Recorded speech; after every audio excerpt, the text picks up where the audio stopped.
तो हम लोग आज पढ़ेंगे भारतीय संविधान के तहत अनुच्छेद 15 जो भाग 3 में मूल अधिकारों के संबंध में चर्चा करता है। तो जो आपका मुख्य जो अनुच्छेद 15 है उसके तहत क्या बताया गया है? धर्म, मूल वंश, जाति, लिंग या जन्म स्थान के आधार पर विभेद का प्रतिषेध। तो यह जो अनुच्छेद 15 है ये क्या है? जो हम लोगों ने पढ़ा था इसके पूर्व अनुच्छेद 14, जिसमें विधि के समक्ष समता एवं समान विधि के समक्ष समान संरक्षण की बात कहता था। ठीक है, वह एक समानता के अधिकार का या समानता के सिद्धांत का एक सामान्य नियम। ठीक है, और जो इसके बाद के जो हम अनुच्छेदों को हम तो पढ़ेंगे, अनुच्छेद 15, 16, 17, 18, 19, ये सब क्या इसके एक उदाहरण स्वरूप है। जब भी हम अनुच्छेद 14 के तहत समानता की बात कहते हैं तो वो नियम बताता है कि विधि के समक्ष सब कोई समान होगा। ठीक है, समान व्यक्ति के साथ समान परिस्थिति में समान व्यवहार किया जाएगा। और जब हम अनुच्छेद 15 में आते हैं तो ये क्या कहता है? उसके उदाहरण को बताता है कि हम कैसे समानता की बात को सिद्ध कर रहे हैं। तो ये एक उदाहरण स्वरूप की चीजें हैं। ठीक है, तो अब हम देखते हैं अनुच्छेद 15 क्या कहता है। आज की कक्षा में हम लोग अनुच्छेद 15 के सामान्य जो संरचना उसको समझेंगे। कल इसकी जो लीगल प्रोविजन है उसके ऊपर ज्यादा फोकस करेंगे। ठीक है, कल उसके लीगल प्रोविजन और जो जुडिशियल डिसीजन हुए जिसके तहत अनुच्छेद 15 की चीजों को समझा बताया गया, उसका निर्वचन किया गया, उस चीज को हम कल समझेंगे। आज केवल हम ये जानेंगे कि अनुच्छेद 15 के मुख्य तत्व क्या है, उसमें जो आपके उपखंड है उनका मतलब क्या निकलता है और वो क्या कहना चाहता है। ठीक है, तो अनुच्छेद 15 आपका बताता है धर्म, मूल वंश, जाति, लिंग या जन्म स्थान के आधार पर विभेद का प्रतिषेध के बाद।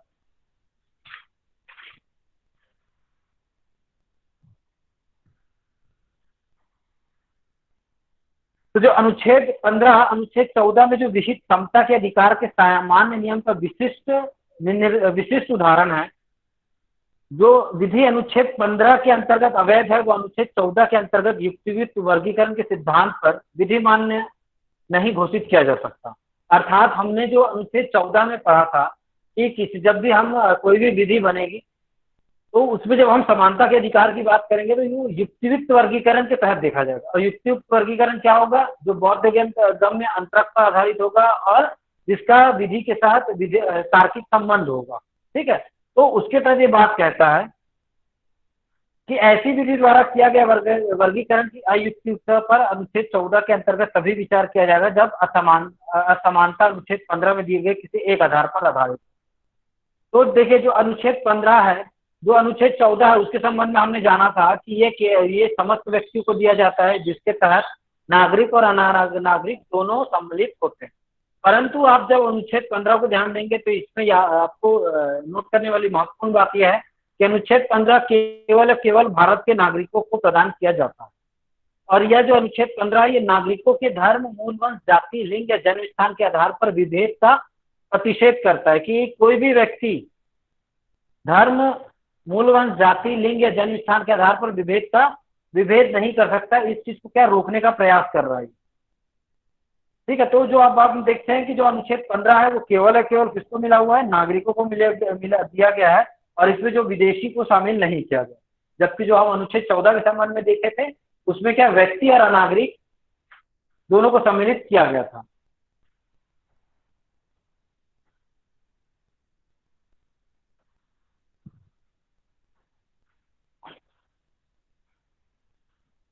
फिर हम देखते हैं कि अनुच्छेद 15 का जो खंड है, जो इसके आगे की चीजों को हम देखेंगे कि अनुच्छेद 15 क्या कहता है। एक बार हम लोग देख लेते हैं जो कॉन्स्टिट्यूशनल प्रोविजन है, संवैधानिक प्रावधान है उसके संबंध में कि अनुच्छेद 15 मूल वंश, जाति, लिंग या जन्म स्थान के आधार पर विभेद का प्रतिषेध करता है। भारतीय संविधान के अनुच्छेद 15 के तहत ये चीज बोला गया कि कोई भी, अब इसमें जो अब आगे जब हम लोग देखेंगे इसमें जो कुल 6 उपखंड आज के समय हमारे पास भारतीय संविधान में उपबंधित किए गए हैं। तो पहला है कि राज्य किसी नागरिक के विरुद्ध केवल धर्म, मूल वंश, जाति, लिंग, जन्म स्थान या इनमें से किसी आधार पर कोई विभेद नहीं करेगा। दूसरा कहता है कोई नागरिक केवल धर्म, मूल वंश, जाति, लिंग, जन्म स्थान या उनमें किसी के आधार पर दुकान, सार्वजनिक भोजनालय, होटल और सार्वजनिक मनोरंजनों के स्थानों में प्रवेश या पूर्णता या भागता राज्य निधि से पोषित या साधारण जनता के प्रयोग के लिए समर्पित कुओं, तालाबों स्नान घाटों, सड़कों और सार्वजनिक समागम के उपयोगों के स्थानों के उपयोग के संबंध में किसी भी निर्योग्यता, दायित्व, निर्बंध या शर्त के अधीन नहीं होगा। तीसरा कहता है इस अनुच्छेद की कोई बात राज्य की को स्त्रियों और बालकों के लिए कोई विशेष उपबंध करने से निवारित नहीं करेगी। इसका जो खंड 4 है वो कहता है इस अनुच्छेद की या अनुच्छेद 29 के खंड 2 की कोई बात राज्य को सामाजिक और शैक्षणिक दृष्टि से पिछड़े हुए नागरिकों के किन्हीं वर्गों की उन्नति के लिए या अनुसूचित जातियों और अनुसूचित जनजातियों के लिए कोई विशेष उपबंध करने से निवारित नहीं करेगी। इसका जो 5वां खंड है वो कहता है यह अनुच्छेद 19 के खंड 1 के उपखंड 6 की कोई बात, यहाँ पे थोड़ा सा मिसप्रिंट हो गया है। क्या कर रहे हैं, इस अनुच्छेद या अनुच्छेद 19 के खंड 1 के उपखंड 6 की कोई बात राज्य को सामाजिक और शैक्षणिक दृष्टि से पिछड़े हुए नागरिकों के किन्हीं वर्गों की उन्नति के लिए या अनुसूचित जाति, अनुसूचित जनजाति के लिए विधि द्वारा कोई विशेष उपबंध करने से निवारित नहीं करेगी, जहां तक ऐसे विशेष उपबंध अनुच्छेद 30 के खंड 1 में निर्दिष्ट अल्पसंख्यक शिक्षा संस्थानों से भिन्न शिक्षा संस्थानों में, जिनके अंतर्गत प्राइवेट शिक्षा संस्थाएं भी है, चाहे वे राज्य से सहायता प्राप्त हो या नहीं, प्रवेश से संबंधित है। हम 6वां देखते हैं इस अनुच्छेद या अनुच्छेद 19 के खंड 1 के उपखंड 6 या अनुच्छेद 29 के खंड 2 की कोई बात राज्य को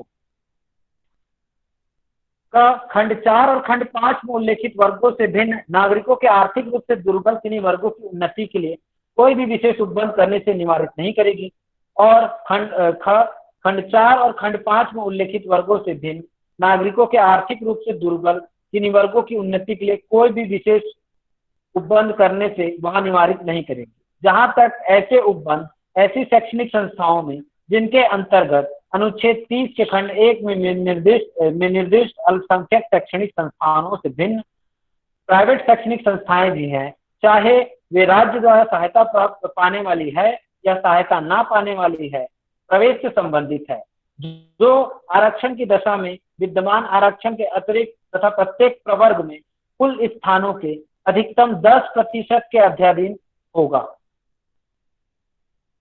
इसका स्पष्टीकरण कहता है कि इस अनुच्छेद और अनुच्छेद 16 के प्रयोजन के लिए आर्थिक रूप से दुर्बल वर्ग जो राज्य द्वारा कुटुंब की आय और आर्थिक लाभ के अन्य सूचकों के आधार पर समय समय पर अधिसूचित किए जाए। तो ये तो आपका संवैधानिक उपखंडों के बारे में था कि इसको हम समझने का प्रयास करते हैं कि ये उपखंड कहते क्या है। साधारण भाषा में आ जाओ, केवल हम इसकी स्ट्रक्चर को समझने का प्रयास करेंगे कि अनुच्छेद 15 में बताया क्या गया है। तो जो आपका अनुच्छेद 15 का जो क्लॉज 1 है वो क्या कहता है, वो रिलेटेड टू स्टेट, वो किससे संबंधित है, आपके राज्य से संबंधित। तो राज्य को क्या बोला गया है, राज्य के संबंधों में क्या बताया गया है आपके, कि राज्य किसी नागरिक के विरुद्ध केवल धर्म, मूल वंश, जाति, लिंग, जन्म स्थान या इनमें से किसी आधार पर कोई विभेद नहीं करेगा। तो यहाँ पे राज्य को बोला गया है कि राज्य कभी भी कोई धर्म के आधार पर, मूल वंश के आधार पर, जाति के आधार पर, लिंग के आधार पर और जन्म स्थान के आधार पर या इनमें से के आधार पर कोई विभेद नहीं करेगा। तो यहाँ पे जो आर्टिकल 15 का क्लॉज 1 है वो राज्य के ऊपर प्रतिषेध लगाता है, कि राज्य को कहता है कि राज्य अब राज्य के पास ये जो पावर्स है कि राज्य सरकार या राज्य जो भी है वो क्या चाहेगी।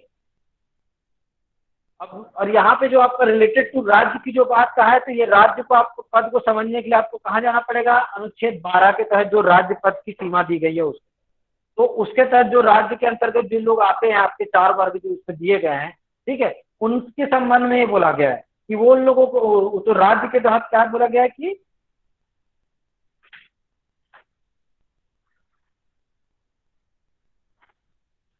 मूल वंश, जाति,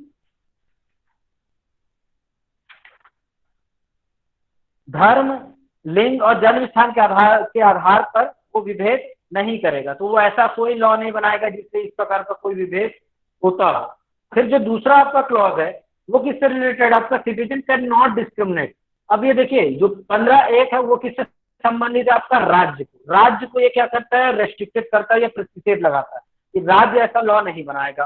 फिर आप जब दूसरे की बात करते हैं अनुच्छेद 15(2), तो वो क्या कहता है, राज्य और नागरिक दोनों के द्वारा उक्त अभाव पर विभेद वर्जित करता है। अर्थात जो आपका ये अनुच्छेद जो 15(2) है, सिटीजन कैन नॉट डिस्क्रिमिनेट, तो यहाँ पे क्या है, राज्य और नागरिक दोनों के लिए ये कहता है कि वो किस आधार पर डिस्क्रिमिनेट नहीं कहेंगे कि कोई भी नागरिक केवल धर्म, मूलवंश, जाति, लिंग, जन्म स्थान के आधार पर दुकान, सार्वजनिक भोजनालय, होटलों, सार्वजनिक मनोरंजन के स्थानों में प्रवेश या पूर्णता या भागता, राज्य निधि से पोषित या साधारण जनता के प्रयोग के लिए समर्पित कुओं, तालाबों, स्नान घाटों, सड़कों और सार्वजनिक समागमों के स्थानों के उपयोग करने के लिए निर्योग्य नहीं समझा जाए। अब सार्वजनिक स्थानों के लिए बात करें तो सार्वजनिक स्थान उस स्थान को कहते हैं जहां लोग प्रायः आते जाते हैं। ठीक है, हम अब देखिए यहाँ पे क्या बोला है कि सिटीजन कैन नॉट डिस्क्रिमिनेट, किसी भी नागरिक को उसके मूल वंश, जाति, लिंग, जन्म स्थान के आधार पर डिस्क्रिमिनेट नहीं करेंगे। क्या करने के लिए, किसी दुकान के में आने जाने के लिए, किसी सार्वजनिक स्थान में आने जाने के लिए, किसी तालाबों में, कुओं को प्रयोग करने में। ठीक है, अब किसी सार्वजनिक जो मनोरंजन के स्थान है उसमें आप किसी नागरिकों का डिस्क्रिमिनेट नहीं कर सकते हैं कि आप उसको जाने से या नहीं जाने से रोक नहीं सकते। केवल उसके साथ यह है कि वो कि वो क्या बोल रहा है कि जो मनोरंजन के स्थानों में प्रवेश जो पूर्णता या भागता राजनीति से पोषित है और साधारण जनता के उपयोग के लिए समर्पित है। ठीक है, तो सिटीजन को कहाँ पे डिस्क्रिमिनेट, जो राजनीति से पोषित है उन वहां पे क्या करेगा, ये क्या सिटीजन को डिस्क्रिमिनेट नहीं करेगा। तो जो आपका अनुच्छेद 15 है उसका जो मुख्य भाग है वो आपका अनुच्छेद 15(1) और 2 है, जो क्या कहता है कि जो स्टेट को प्रतिषेध करता है, साथ ही साथ सिटीजन को भी क्या है भेदभाव से दूर करता है। तो ये जो दो चीजें हैं ये आपकी मुख्य प्रावधान है अनुच्छेद 15।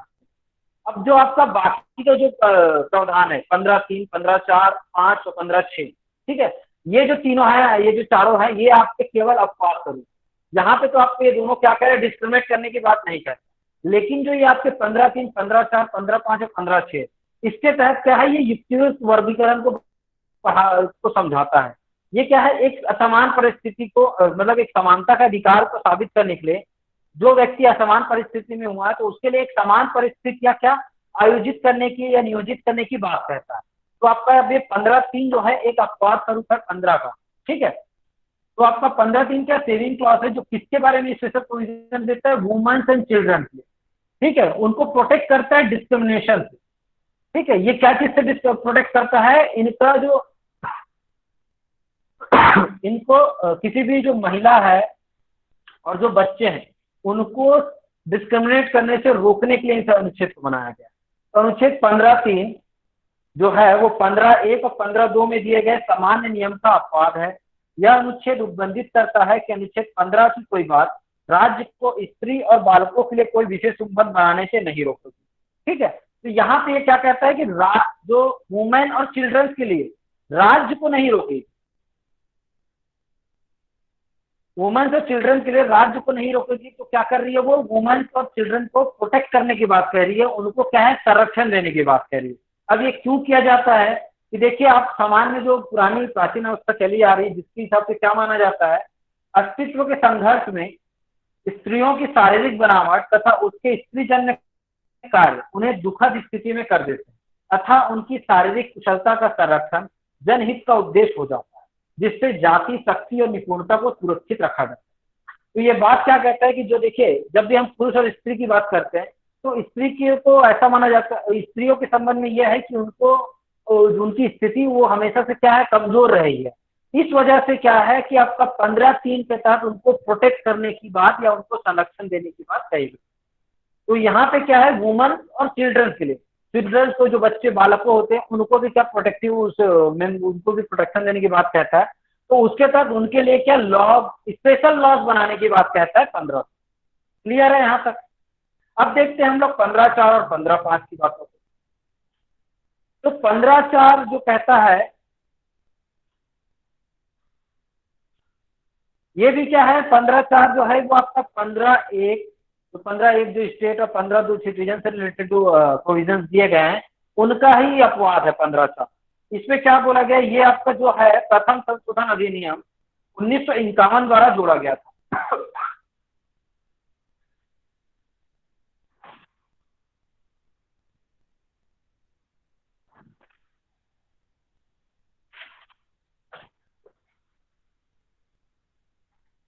इसमें बोला है कि इस अनुच्छेद या अनुच्छेद 29 खंड की दो कोई बात राज्य को सामाजिक और शैक्षणिक दृष्टि से, तो ये किन की बात कर रहा है, उन व्यक्तियों की बात कह रहा है जो राज्य में या समाज में शैक्षणिक रूप से शिक्षा का जिनका स्तर कम है, कमजोर वर्ग में आते हैं, और जिनका सामाजिक स्थिति क्या है, वो सामान्य नहीं है, और वो सामान्य दृष्टि से क्या पिछड़े हुए हैं वो, ठीक है। तो उन वर्गों की उन्नति के लिए जो सामान्य जो ऐसे वर्गों की बात कह रहा है राज्य जो सामाजिक और शैक्षणिक दृष्टि से क्या है, पिछड़े हुए हैं, उन वर्गों की उन्नति के लिए, जिसके तहत क्या अनुसूचित जाति और अनुसूचित जनजाति दोनों सम्मिलित होगी, ठीक है। तो इनके लिए क्या कर रहा है कि वो special provision for social and educational backward SC/ST और सोशल एंड एजुकेशनल एडवांसमेंट, तो इन दोनों जो आपका जो पिछड़े वर्ग के लोग हैं उनके शैक्षणिक स्तर को उठाने के लिए और उनके सामाजिक स्तर को उठाने के लिए उनको संरक्षण प्रदान करने के लिए इस क्लॉज को डाला गया है।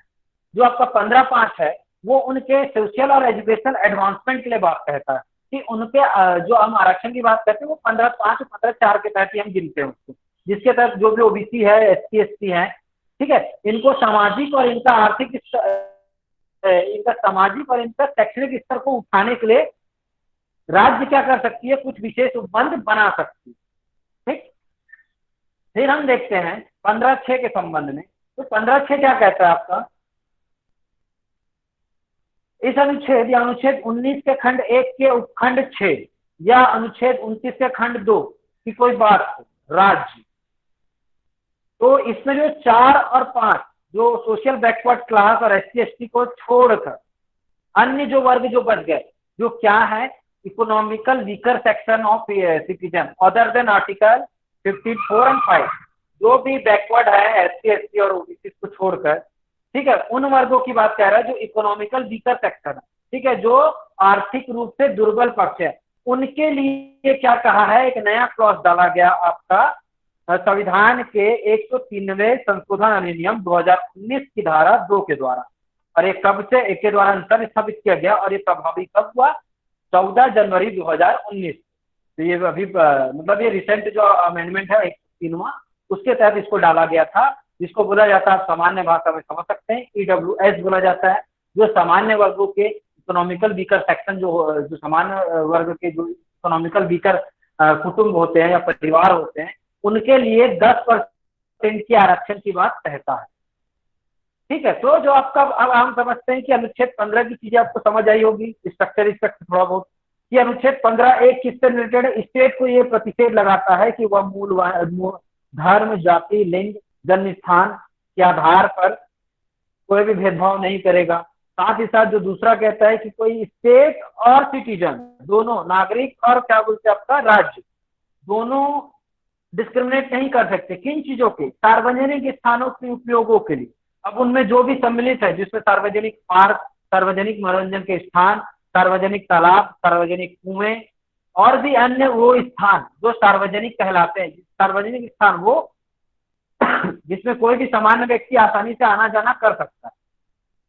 अब जो ये जो मुख्य जो उपबंध है, इनके आधार पे क्या है, जो बाकी जो 3 हैं आपके 15, 3, 4, 5, 6, ये क्या है, एक आपके अपवाद स्वरूप है कि अब इन चीजों को पूर्ण करने के लिए, कि हमने जो 14 में पढ़ा था कि समानता का अधिकार कब है, जब समान परिस्थितियां उपलब्ध हो, और जब समान परिस्थितियां उपलब्ध नहीं होगी तो क्या होता है, उसके लिए कुछ संरक्षण प्रदान किए जाते हैं। तो उन संरक्षण के तौर पे ये अपवाद के स्वरूप से है कि 15(3) के तहत क्या है कि ये स्पेशल प्रोविजन देता है किसको, वुमेन एंड चिल्ड्रन को। 15(4) और 15(5) आपको किसको देता है, ये उन पिछड़े वर्गों, अनुसूचित जाति, जनजाति वर्गों को देता है जो किसमें सामाजिक स्तर में और आपके शैक्षणिक स्तर में पिछड़े हुए हैं, और उनके क्या है सामाजिक और शैक्षणिक स्तर को उन्नति करने के लिए वो विशेष उपबंध की बात करता है।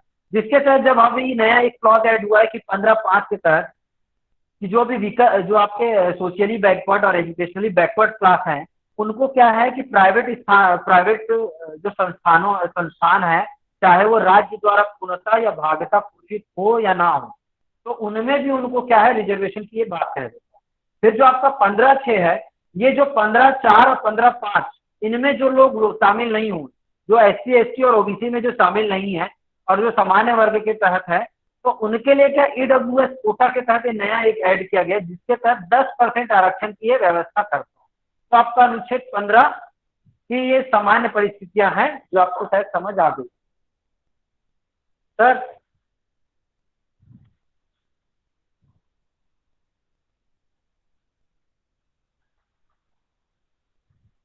हाँ सर।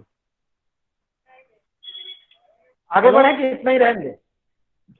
अभी सर मेरे ख्याल से ना कॉन्स्टिट्यूशनल प्रोविजन ही रहने दो, ठीक है। और इतना ही बच्चे काफी लोग है को ना? हाँ, बच्चे लोग को बोलो एक एक क्लास पढ़ेंगे, ठीक है, थोड़ा सा रिवीजन जैसा।